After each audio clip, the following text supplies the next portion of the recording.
સિંગવડ બારિયા ધાનપુર બાદ મનરેગા કૌભાંડનું ભૂત ધૂંધતું સિંગવડના ભૂતથી પહોંચ્યું કોંગ્રેસ. મળતી માહિતી મુજબ દાહોદ જિલ્લાના સિંગવડ તાલુકામાં કોંગ્રેસ પાર્ટીના આગેવાનો દ્વારા નરેગા યોજનામાં થયેલા કૌભાંડ અને ભ્રષ્ટાચારને લઈને સિંગવડ તાલુકા વિકાસ અધિકારીને આવેદનપત્ર આપી ધારદાર રજૂઆત કરવામાં આવી હતી અને જયેશભાઈ સંગાડાએ ભાજપ પાર્ટીને આડે હાથ લીધી હતી. સાંસદ શ્રીનો સ્થાનિક વિસ્તાર છે.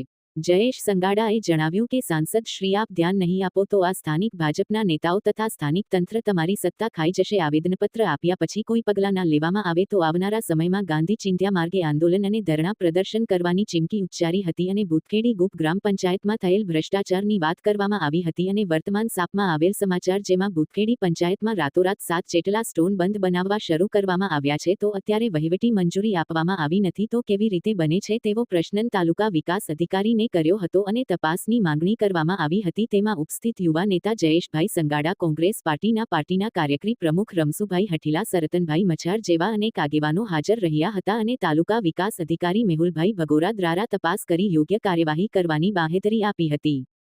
રિપોર્ટર કપિલ બારિયા.